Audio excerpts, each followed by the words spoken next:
படிச்சவங்களே பாத்துருக்க மாட்டாங்க போல இருக்கு. யோ, இதான் என் வீடு, இறக்கியா?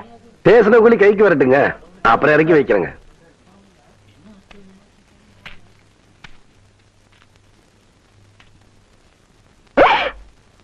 அட பாவி மகனே,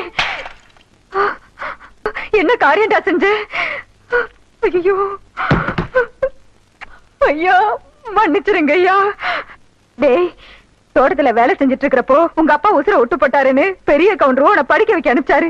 அன்னையில இருந்து இன்னைய வரைக்கும் உன் படிப்புக்காக காசு அனுப்பிட்டு இருக்கிறதே சின்ன கவுண்டர் தான். அவர் தலையில போய் இப்ப என்ன நடந்து போச்சுன்னு இத பாரு தம்பி. உங்க ஆத்தா கூலி வேலை செஞ்சு பொழைச்சிக்கிட்டு இருக்கு.